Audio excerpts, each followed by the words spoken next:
19, well, I'm not exactly sure. When did you go to Kaiser? Was that in 1980s or?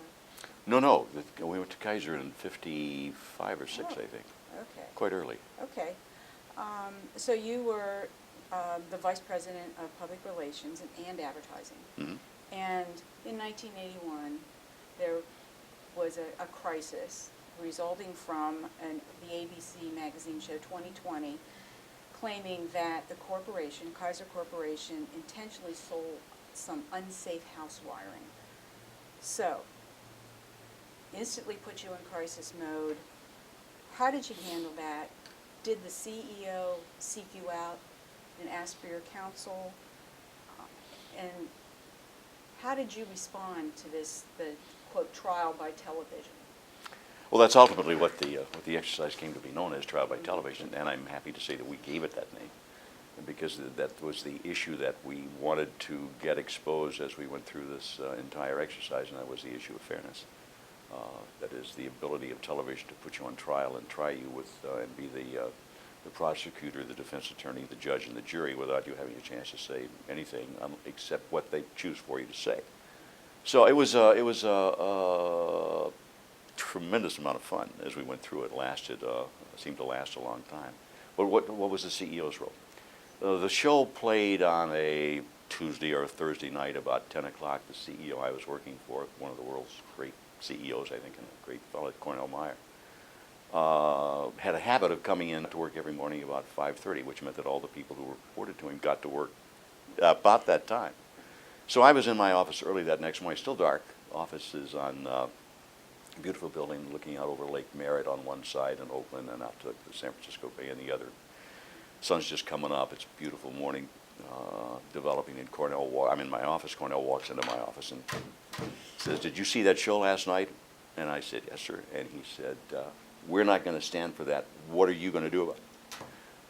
And so from there, we stepped back and developed a pretty aggressive program which upset most of the people in our industry at the time.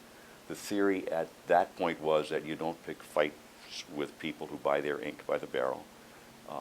We didn't care about that. Cornell's concern basically was how our own people would react to these charges that we were doing this heinous sort of thing, putting a product on the market that was unsafe and from which people died. And his essential concern was the concerns of our own people. Everybody else in the industry made that product. This is Kaiser Aluminum, Alcoa, the biggest in the industry, made it. Reynolds made it. All the other big players made it, and nobody wanted any attention drawn to the adequacy of this particular product. And all of the industry advised Cornell quite loudly to let alone. Don't do anything about it. And Cornell's reaction was, no, we're not. We're going to take it on. So we took it on, and we took it on about as aggressively as you can do. We brought suit against ABC under the fairness doctrine. Cornell and I, the two of us, undertook a speaking program across the country, going to practically any venue that would entertain us, and that ranged from the Economic Club of Chicago to the Kiwanis Club of Virginia. But over the course of that year, we must have done 100, 125 speeches between the two of us, taking the message out directly. Worked very aggressively with our members in the House and the Senate, again on this issue of the fairness doctrine, insisting that ABC give us unedited response time in prime time, in the same time span same time period in which they had made these accusations against us. That had never happened before, and of course no network was going to relinquish unedited response time. We made enough noise, and I guess did our job effectively enough that ultimately ABC did give us unedited response time in primetime TV. Ted Koppel handled the show. We put the manager of that division up to deliver our response unedited on primetime TV, and ABC insisted though that Geraldo Rivera was the reporter on that piece. they insisted that Geraldo be able to come on and challenge our person, who happened to be, the fellow's name was Steve, on the show. And so we prepared Steve. It's been a lot of time, as people do, walking through Q&A and role-playing as he got ready for that confrontation with Geraldo, but Koppel handled the interview and did it just beautifully. And the result was that after the show played, we did some polling. But in any event, the reaction seemed to be that we had prevailed, that we'd won in that argument. So we got the unedited response time at primetime TV, and I'm happy to say that ABC continued that show for at least a year, offering, we were off it of course, but offering the opportunity to others who felt that they had been unfairly tried on television to come on and give their point of view. And as I say, we found out something very interesting, I think. We made this a whole issue, I started to say made it spin, I didn't want to say that. We based this issue on the issue of fairness, that it just wasn't fair that power that television has can come in and accuse you of something and you not have the chance to present your own defense other than through them. Just wasn't fair at all. So it was the issue of fairness. And it turns out that the issue of fairness basically is a pretty popular idea with the American public. And ABC saw that because they were getting a lot of calls and letters and pressure generally about this whole issue of trial by television. So ultimately we got the time, and we had a lot of fun doing it, and it turned out to be sort of a case study at the time. Let's move into a general discussion on corporate arrogance and image and reputation and behavior, and how a PR person really deals with all of this. Now, over the years, we've had quite a few organizations that have been labeled as an arrogant corporation. Okay, they no longer take responsibility for their actions or their community.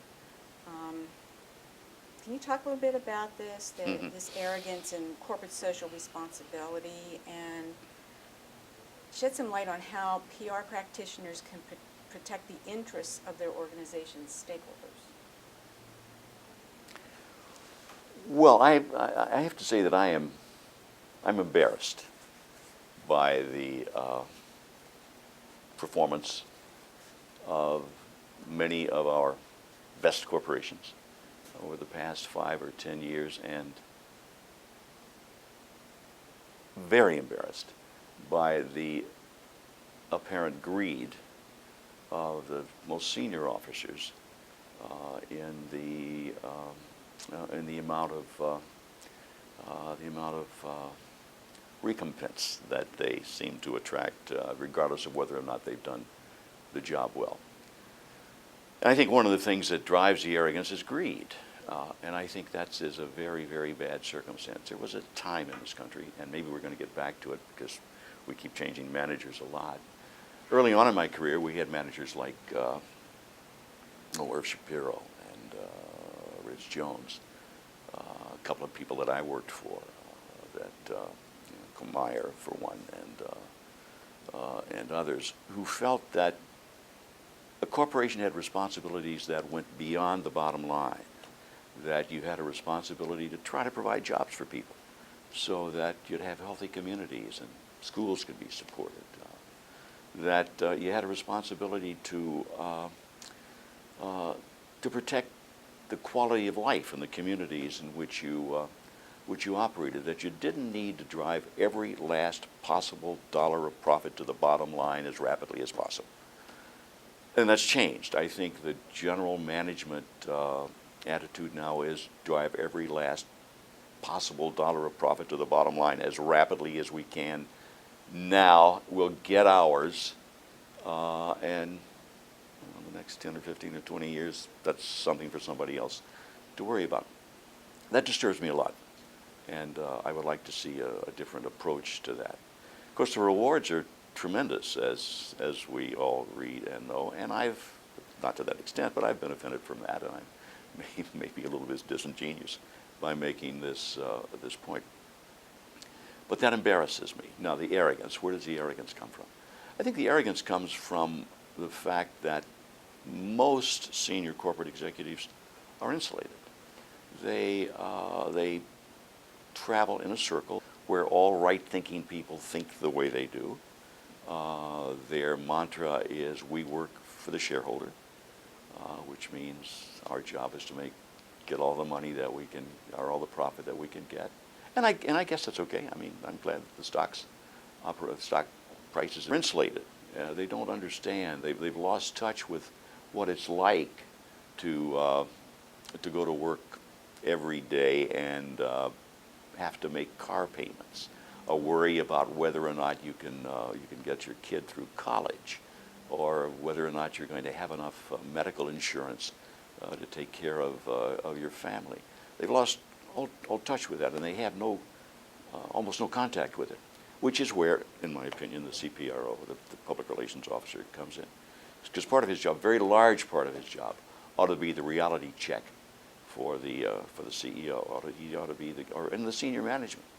He ought to be the guy in there telling them what's going on, how people are feeling, what the effect of their actions will have on people in general.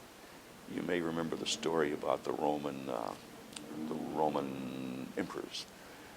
When they would return to Rome after having conquered most of the known world, or whatever it was he had conquered that particular year or month, as he rode in his chariot and the crowds were on the side throwing flowers and yelling grandly, this little guy riding in the chariot with him, whispering in his ear, "You are mortal. You are mortal."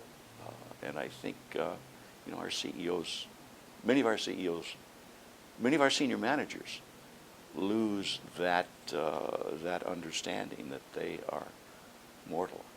One of our senior guy, I liked the guy a lot, and I thought he was awfully good, and I think he said this merely jokingly, but only halfway jokingly. He kept referring to the people on the 22nd floor as we godlike creatures. There's some of that feeling, and the role of the PR, in my opinion, the role of the PR person is to bring some reality into that mix. Now that takes a certain amount of courage.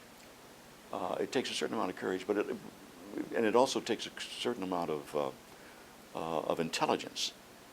You can't go rattling in, knocking on the door, and saying, "Hey, buddy, that's dumb. Stop it." I mean, you've got to exercise your skills as a communicator, but to get those points made. But I think it's a very strong responsibility of public relations managers.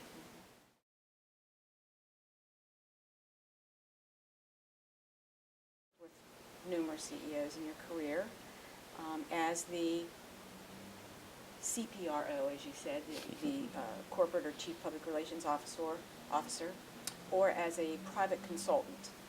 And you used all those experiences to write your book, The CEOs Playbook, from the perspective of the counselor kind of giving advice to CEOs, what to think about in their position. So talk a little bit about this book, why you wrote it, how it's been used, and